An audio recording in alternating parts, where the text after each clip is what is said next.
Welcome to the Breaking Into Finance podcast. My name is Craig Thompson, and this is the open source field guide to help you understand everything you need to know about breaking into finance.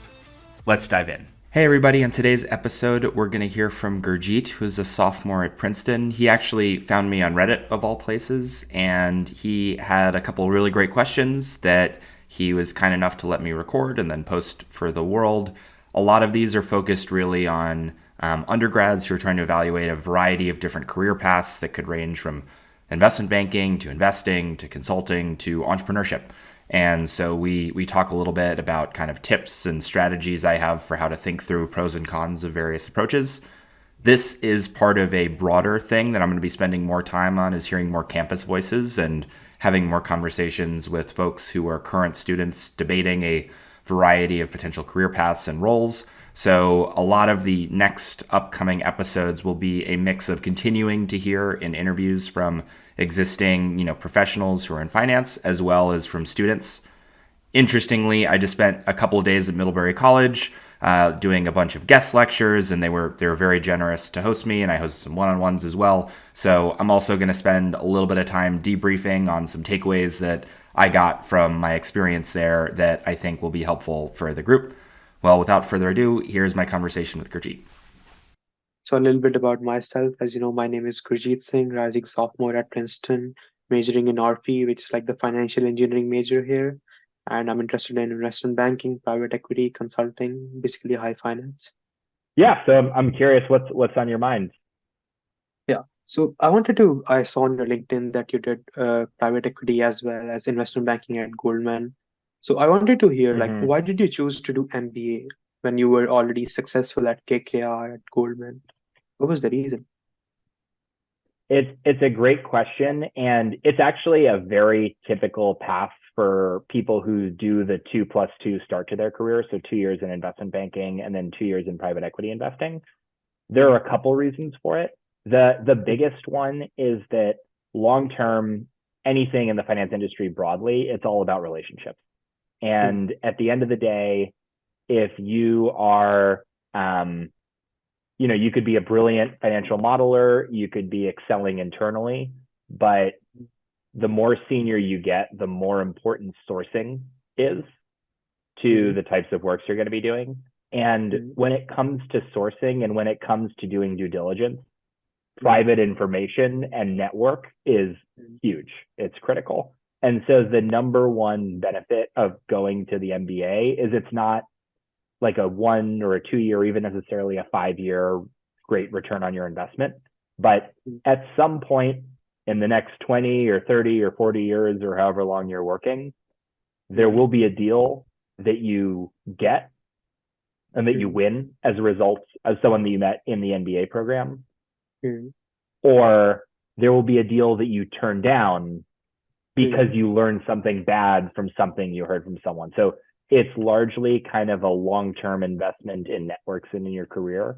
And for that reason, it's a really interesting decision for people who do kind of the 2+2 route, because if you've been working for 4 or 5 years professionally in a lot of these positions, the textbook learning in the MBA program is honestly a little limited. Like, you'll know a lot of that stuff already, even if you weren't, a business undergrad major, even if you're a liberal arts major like I was. So it's really about the relationship. Interesting. I will also say that a secondary benefit is you've been working really hard for a number of years, and it's rare that you get such a high status 2-year vacation. Is one way that people think about it too. Is it's you're not working. You have classes 4 days a week. There's a lot of travel. There's a lot of fun. And you're able to do all of that and basically take 2 years off work in a way that people think is like a high status thing, and helps you. That's true. That's true. I have met a couple of people, and they're like, the reason they did MBA was they were done with investment banking or consulting, and they wanted to make a career change. That was one of the major reasons. And also, like, it comes with, like, you don't get paid for the 2 years, so you're out of the industry, even though you want to switch or something. But yeah, how has your journey been with like the startup that you started, Profit?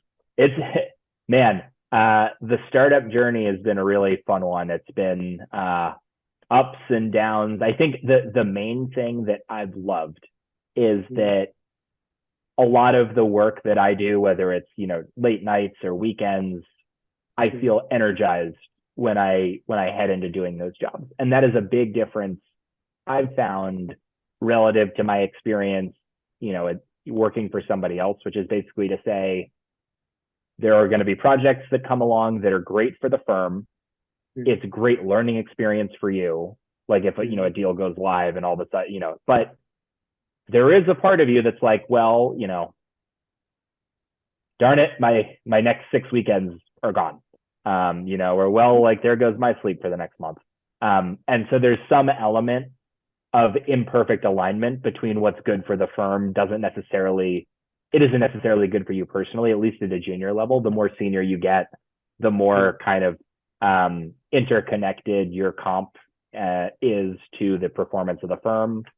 That dissipates a little bit, even, in large organizations. But for me personally, it was just such a fun, exciting experience to be my own boss and also, gamble on myself. I like betting on myself. I am a strong believer in my ability to build and create things. And so that's been the other, really fun opportunity. I will say I'm a very risk averse person. And I went into business school. This was another reason for me going to Wharton that I loved is it gave me a really high floor. And therefore I could take a big risk at something.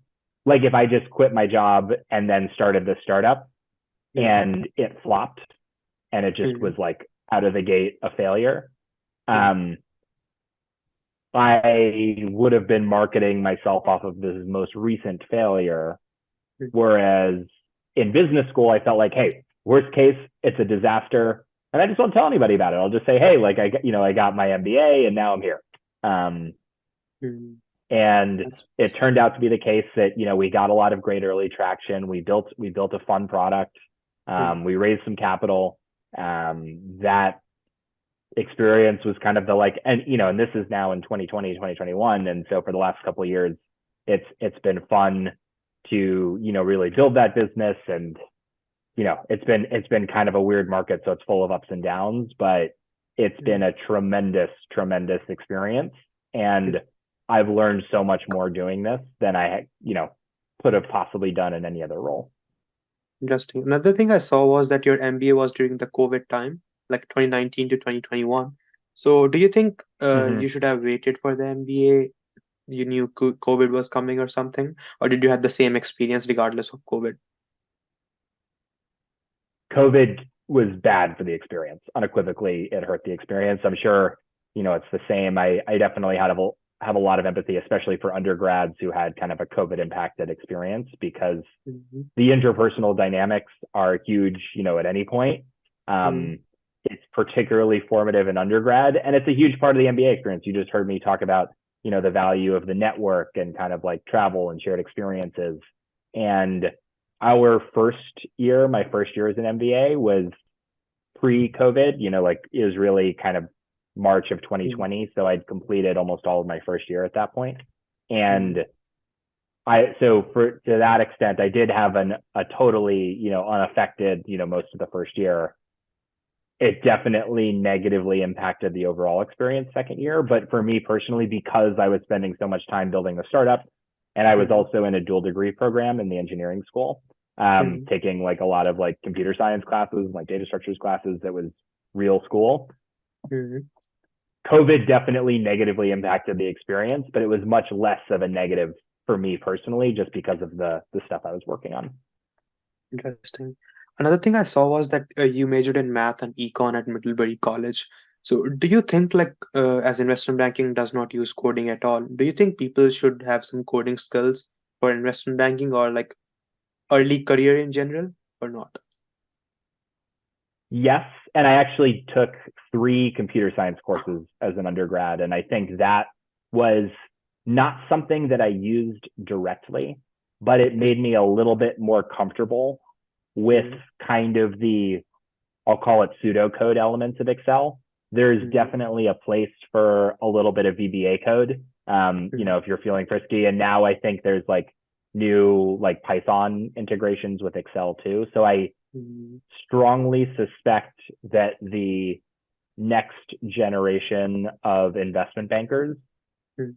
will be starting to use more and more computer science and software engineering that goes into the work you're doing, Mhm. but it's still Excel based at the end of the day. So it's not like learning R or learning Python or learning JavaScript is going to be such a night and day benefit for you. But the understanding of how to write code and how to write clean code, Mhm. I think that kind of at a high level is definitely helpful in comfort with very dense Excel formulas. It helps with debugging too. Just that feeling of, oh, my model's broken and I can't figure out why. Just that experience of like, okay, well, like let's go step by step and let's try to break this down and figure it out. I think it is helpful in that regard. That that's pretty interesting. At least like having basic understanding of pseudocode must be pretty good. Interesting. Another thing is like the colleges, like especially Princeton, they have been working towards promoting entrepreneurship on campus, and that's why I'm also like thinking of doing something on campus, like a startup, or because they have e-lab, like entrepreneurship lab, and they promote entrepreneurship. And they have, for example, if you have an idea, they're going to give you some funding, and they're going to help you find people who can help you. For example, if somebody is not that good at coding, they can help you find a tech co-founder and stuff. So what's your view on building a startup right out of college of your own, like starting a startup right out of your college? If it's something that you want to do as a project inside school, I think it is a ton of work, but it's a wonderful opportunity if there's something that motivates you. So it is, put it this way, there Mhm. are, I think, more energy efficient ways to build a strong resume than to Mhm. start a business in school. Like if your sole motivation for doing it is I want something that's going to show well so I can get this other job, Mhm. I would say that that's true if you're successful, but there are probably better ways to build similarly strong experience that takes a little bit less time and energy. So that is to say, you're welcome to start a business for the sake of starting a business, but it is trickier. I Mhm. think that a lot more, like a much more powerful, stronger position to go into starting a business as an undergrad is if Mhm. there is a particular problem that you're interested in solving, Mhm. and then you decide that starting a business is the way to approach that problem, Interesting. if that That's a makes really sense. good. So I would start with like, there is a thing that I want to work on, Mhm. and then can I build a company out of that, rather than I want to start a company, what is the things that I can start a company on. Mhm. I just think coming out of undergrad, Mhm. going to a large, whether it is, banking, consulting, or kind of any, whatever the industry you're interested in, Mhm. going to a larger firm where you can get really valuable training, Mhm. experience, and that credential of that Mhm. logo on your resume is a Mhm. lot more powerful of a career accelerator Mhm. than than you might think. And so I in looking back at my peers who started their own company or tried to do something small directly coming out of undergrad, Mhm. I think a tiny, tiny percentage of them, it Mhm. was, wonderful outcome. But Mhm. for 99% of them, Mhm. I think, they wished they had taken a couple years to get some experience first, Mhm. get a little bit, more footing, and then start that business. Just because you're so young, you have so much time, you have so much promise. And I think Mhm. there really is a lot of professional learning that comes out of working at a big organization. Mhm. And if you're starting that business at 24, 25, 26, Mhm. pre-MBA, but after you've done a couple years of work, is a Mhm. wonderful time to start it, because if it fails, you just go to business school. So that's another, like, I just think about it in frameworks of if you were someone who has a very high ceiling, the difference between being a, 100 millionaire and a billionaire is like a lot in dollar value, but it's not a lot in happiness relative to guaranteeing yourself some very high floor with some, very high probability. It's just like, it's risk that I think is asymmetric in its returns in I think a negative way for most people. And all of the exceptions to that, by the way, are people who started with the problem and then built the business around the problem. That's true. That's a really nice way to put in. Like at least even if you fail, you'll still have like the good paying job, and like you don't have anywhere to fall back. That's a really good way. So when you have an idea, so how do Yeah. you validate your idea that it can be like there are so many ideas. For example, building an app for you to have like a restaurant booking appointment. Because like even when you go for a PJ's breakfast on Sunday, it's at least like a 30-minute line. So how can you book your slots and something? But like how do you validate that idea that it's not only a problem, this idea, the solution can be worth 10 million, 100 million? How do you know that? Before you start thinking about what is this going to be worth, and this gets into like having a passion for the problem you're solving in entrepreneurship, I think it really has to start with an insight and then some market research. And by market research, I don't mean doing a like market landscape, like an analysis of all the companies that exist. I mean, literally, like if you are building something that you think is helpful for a particular constituent, build it and give it to people. Usually that's for free. Usually it is a non-functioning thing that maybe just has like a front end interface that people click around in.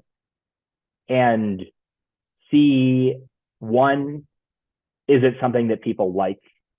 Are they using it in the way that you thought that they would use it? And are you getting any feedback that is like, this is good, but how is it different from this other thing? Like in a lot of ways, it is outsourcing your market landscaping, because you might be learning about a space and you could spend all your time doing market research around it, or you could just go to your, target customer base and see if they know about it. Because by the way, if some solution is out there, but like your target customer doesn't know about it, then that's still a wedge for you. And so I think it really starts with product-led discovery and product-led growth, where you are building something, you're seeing how people interact with it, how people use it. And from there, if you've done that first, then you have built something interesting. You know how people are using it, and 9 times out of 10, people use it differently than how you expect them to, and the product will change, and maybe even the market will change. Like maybe even your whole like go-to-market strategy will change. And so I am a big proponent of starting with the thing. And then once you built the thing and once you figured out how people use it, then you can do some math that's like, hey, how big can this be if I built this all the way, not just this kind of, front end, or not just this mock-up, or not just this MVP, which is, this minimum viable product. And that's where you can start to say, okay, like, could this be like a multi-billion-dollar idea if all goes well? If yes, then you can start talking to some VCs about raising capital behind it. But the journey really has to start with the product and the problem. And then like there's a problem and you build a product for it, and then you realize the product you build actually helps with a different problem. So you change it again and you keep changing it. And then it's once you found that, then you can do all of kind of like the business research and make a business plan and stuff around it. But I have found that if you write the business plan before you have the product, especially as an undergrad, then you are almost certain to discover that the thing you built or the market you thought was there is different from all the analysis that you did. And then you have to do all that work all over again anyway. Interesting. That's a really good thing. I don't think I could learn that from the books. So it's really nice to get to talk to you. Another thing is like Awesome. I'm on a student visa, so I can't start my own company right out of undergrad. So that's why I'm thinking of getting the experience before starting something of my own. So do you think investment banking is the right path, or strategic consulting, or venture capital? Where do you think is the right approach to go if you're dead set on having a startup or like being on that problem solving side? Honestly, any of those three are great. Investment banking will teach you a lot of the financial modeling elements. It will teach you professionalism. You'll get some strategy depending on which group you're in, Mhm. and you'll have a great, high quality, resume, or high quality logo on your resume. Mhm. Consulting, different flavor of the same thing. You kind of get to see best in class approach to dealing with business problems. And so if I were dead set on being a founder and an entrepreneur, and I was Mhm. deciding between an investment banking role and a consulting role, Mhm. I actually might be more likely to choose the consulting role, in Mhm. part because the hours are a little bit better. So you might Mhm. at the margin have a little bit more time to work on your own idea on the side. In investment banking, you just have none. Mhm. Like you're just, and management consulting, like it's a lot of work too. It's a lot of travel, like it's a lot of stuff, but it's Mhm. a little bit more time. That's true. I think going to work for a VC is a wonderful way to learn about the venture world. Um, Mhm. it is like if you are dead set on being an entrepreneur, going to Mhm. work for a VC, Mhm. especially like a top tier VC, Mhm. is Mhm. fantastic because you learn what venture investors are looking for, Mhm. which is about to be, half of your target market because you will be building an idea from scratch, Mhm. and then your first, you know, big test will be, can you raise capital to continue to build the idea? And Yep. if you work for a VC, then you understand the venture investing logic, and you'll Mhm. probably meet a bunch of other VCs. You'll have a network. Mhm. And I would say that founders who go from being, in a venture capital firm to starting their own company, Mhm. I would bet they have a very high success rate at raising that first round of capital because they Mhm. know what it takes, and Mhm. they won't quit their day job Mhm. until they have like a very high confidence that they can actually get it done. That's That that's that's said, yeah, that said, if you're coming out of VC and you start the company, you might be a little behind Mhm. on the running a business component. You might have that done a little bit less of like the strategy, or kind of finance side that will make you a great CEO. But Mhm. man, when you're an entrepreneur, there's so much that you don't know that Yeah, it's an exploration it, process. yeah, like there's always going to be stuff you don't know. And I say one step at a time. And if going into venture early gives you an opportunity to learn how people raise capital, to meet a bunch of successful founders and get some Mhm. pattern recognition on things that they're doing well, Mhm. and then you can start your own thing. It's a good enough idea to quit your job. You raise some capital. Mhm. That's a pretty nice place to start. Um, Interesting. so if you know that what you're going to do with your life is you're going to be an entrepreneur and you're going to start a company, Mhm. venture first, I think, is a really nice place to be. Mhm. The only downside is that if you don't come up with that great idea, or Mhm. if you don't have the risk tolerance to, when it comes down to it, you're going to quit your job and you're going to start your own thing, Mhm. the realm of exit opportunities coming directly out of an analyst job in venture is Mhm. more limited than Mhm. investment banking or consulting. Like at the end of the day, the reason why those are the popular options Mhm. is that the exit opportunities are basically infinity. Mhm. And look, even with those jobs, like at some point you're picking your path. Like it can be infinity exit opportunities, but after 5 years, you're like picking your lane. And so it's kind of Mhm. kicking the can down the road a little bit. Mhm. So I think people probably overvalue the you can do anything, Mhm. but it is true that if you go directly into like an analyst job at a small VC, Mm-hmm. Or, even the biggest, like even Sequoia is way Mm-hmm. tinier than Morgan Stanley. You know what I mean? That's Or, true. or That's McKinsey or true. Bain. So, That's true. um, That makes sense. so if that is what you want to do, it's a great place to be, but it's just worth going in, being eyes wide open about differences in exit opportunities. Interesting. Yep. Another thing is like you have been at MBA, you have networked a lot. What's that one mistake you think people make when they network? Two mistakes that I feel like I've seen and I've certainly made, but two things I try to be cognizant of when I'm going into new conversations are, Mm, one, I try to go in with a game plan. Like it's not mm, just like, hey, we should network, like let's talk. It's sort of like I want to think backwards about what is the outcome that I want from this call mm, or this interaction. mm, And sometimes that's not obvious. Like sometimes, depending on who you're speaking to, the outcome that you want is, it could be you want a job, it could be you want information about mm, something else, it could be that you want a call with that person's boss, it mm, could be that you want a recommendation to someone else, um, mm, or it could literally just be advice. It could literally be, I am curious about your job, I'm curious about this space. And so figuring out which one of those you want going in will help, because otherwise you can find the conversation going off on a tangent, mm, especially when you are younger and less experienced than the person you're speaking with.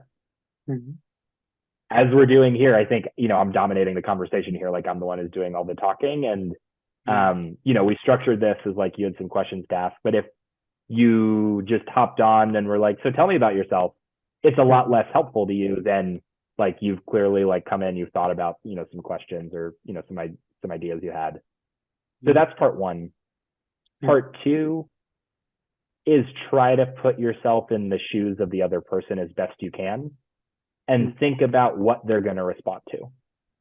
mm, What I mean by that is one big mistake is if you are really overeager mm, in your outreach and you're like, hey, can you give me a job?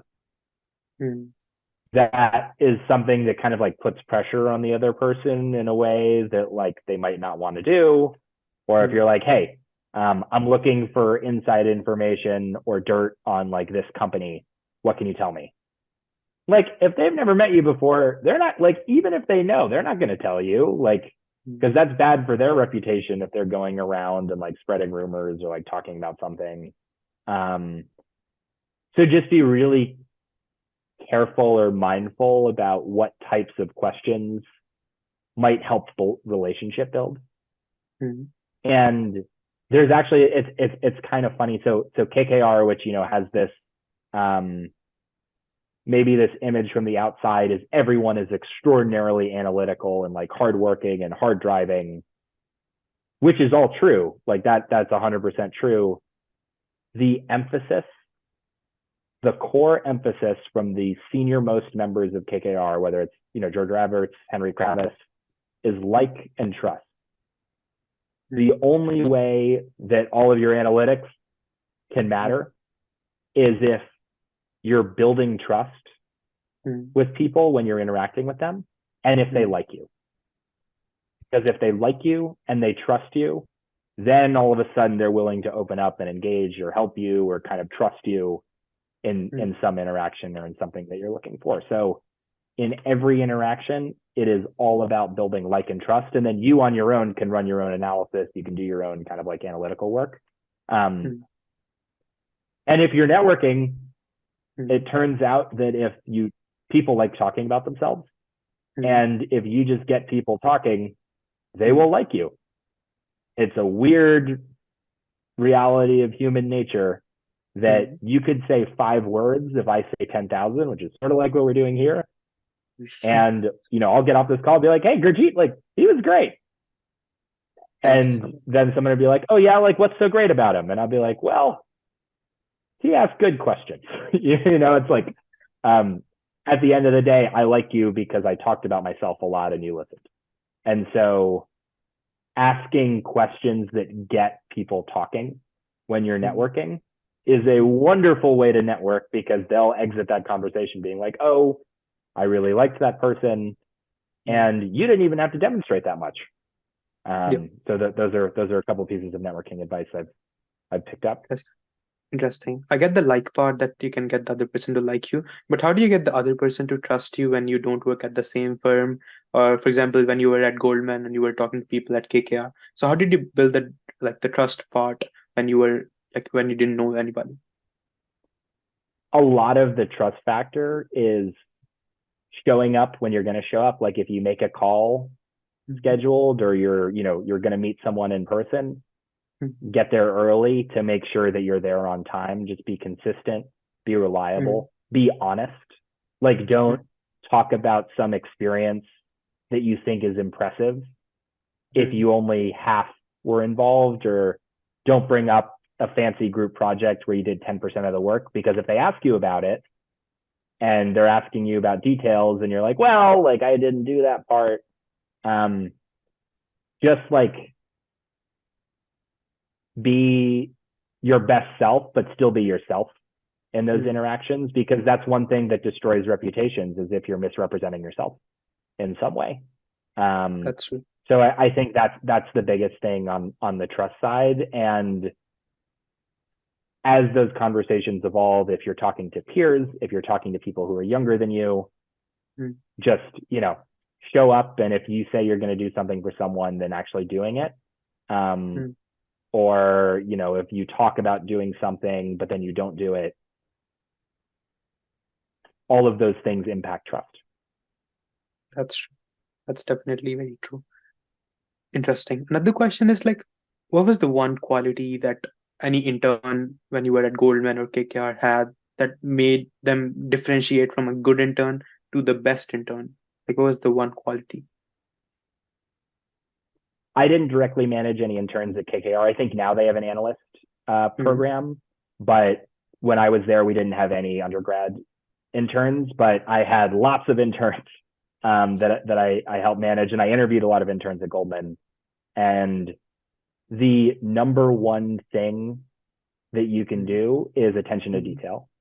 It's sort of a trope to talk about, but what attention to detail means to me is when you're producing a work product, print it out and review it and try to present it, like try to shadow present it to an imaginary person. And oftentimes you'll find that there are areas that you don't fully understand, or there's a mistake that you made that you caught, or you'll have questions about why you built something in a particular way. And that then leads to questions for the analyst or associate who's like full-time, who's working with you, where you're like, hey, here it is. I noticed this thing and this thing, and I just wanted to flag, like, I'm not sure like if that's right, or I did this because I think this is what they were asking, but I didn't fully understand that part. Interesting. And that's part of building trust. Like if you aren't making errors, then your analyst and associate might be able to spend a little bit less time double checking every single logo and number that you put on a slide for them. And they'll trust you. And the other thing it does is you'll learn a lot in doing that. I have a model for the best interns that I ever had. Like when I was an analyst, I thought about intern quality in terms of like how they were impacting my life. Like if they were actually being helpful, or like being negative help, like costing me more time explaining things to them than they were saving me in work that I didn't have to do myself. And the best interns were negative help for the first 3 weeks of a 10-week internship. I don't care, if you're, you're an operations research and financial engineering major at Princeton, or if you are a philosophy major from, a small liberal arts college, you aren't going to help me in your first 3 weeks. And I guess the first week is training. So it's a 10-week internship. It's 9 weeks on the desk. The first 3 weeks, you want to put your best foot forward. You want to do well, but don't be afraid to ask a lot of stupid questions because I know that you're not going to help me in those first 3 weeks. But the really good interns start being neutral on my time as soon as possible, which I think is usually around week 4. The good interns will start saving me time by doing things that I otherwise would have had to do and save me enough time or as much time doing those as they're costing me by continuing to ask me more questions, continuing to, like lean on me for advice. So it's 3 weeks of being neutral. And then the last 3 weeks, they're helpful. In the last 3 weeks, I can offload analyses to them. They can maybe build a model for me. They can like be responsible for 2 or 3 slides in a deck. And I'll review every number of everything that you did, but 98% of that will be accurate and right. And that is the mark of a great intern is, asking a lot of questions, improving throughout the internship, and trying to get to break even on my time as quickly as possible, and then trying to add value to me as quickly as possible. Those are the kind of 2 big inflection points. Interesting. That was very interesting. Okay. Another question I have is, for example, right now, like the job market is very bad. People are not getting return offers. And if I was a rising senior right now and I did not get a return offer from a bank or something, what tips would you give to me? Because a lot of the companies are not even taking full times right now, even consultants. It is a tough market right now. And I mean, there's no other way to say it. Like, it sucks when that happens, when you work your tail off over the summer, you do everything right, and you don't get a return offer. It just sucks. That didn't happen to me, but it's happened to a lot of people I know, including this year, and it's tough. The best news is that when you're going back into the job market and you're re-interviewing for things, people know that a lot of people didn't get return offers because the market turned. So it is a lot easier for a senior today to explain away why they didn't get a return offer by saying, well, like, actually, like, almost nobody got a return offer.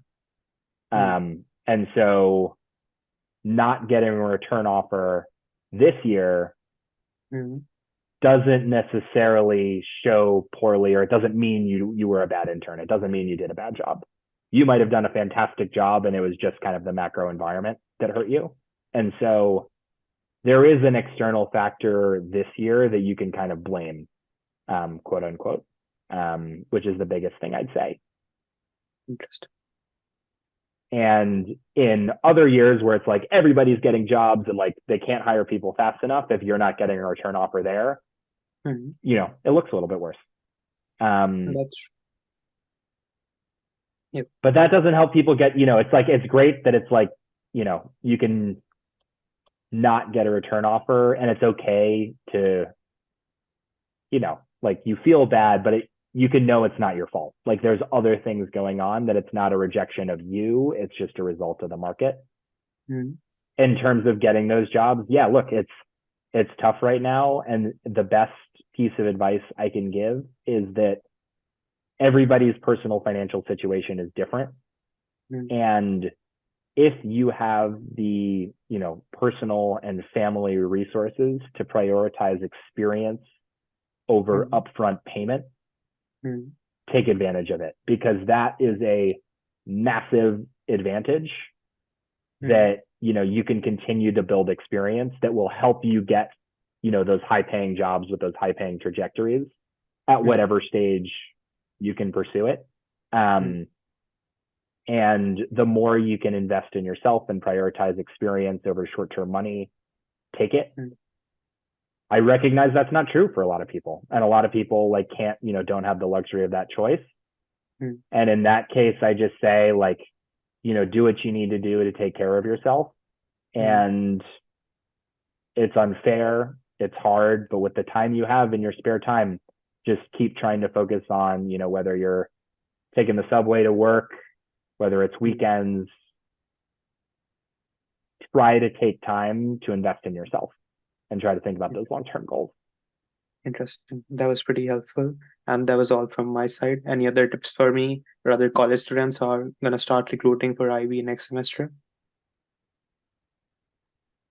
Early and networking. And when I say networking, the people who you want to spend your time trying to reach out to are the investment professionals, not the, HR reps or kind of the recruiters who are involved in like whose full-time job is campus recruiting. They are important. They matter for the interview process, but they can't push you through to the levels that investment professionals can. And they also are less helpful in coaching you up on some of the technicals that you'll face in those interviews. Now, if you're someone who's having trouble getting access to those people, or you're talking to some, but you want more ways to practice, that's what the podcast is for. Like that's why I created it, is I wanted to create programming that you didn't need to go to Princeton and you didn't need to have, the resources to pay a tutor $300 an hour to like learn this stuff. That I didn't want that to be barriers to learning enough of the jargon to get a career and get on a trajectory that you're smart enough and work hard enough to deserve. Yep. Thank you so much. Of course. Gurjeet, thank you. That does it for today's episode. Thank you so much for listening. And remember to check out our website, breakingintofinancepodcast.com, where you can submit questions, join our Substack to stay up to date on new content releases, and much, much more. We'll see you next time.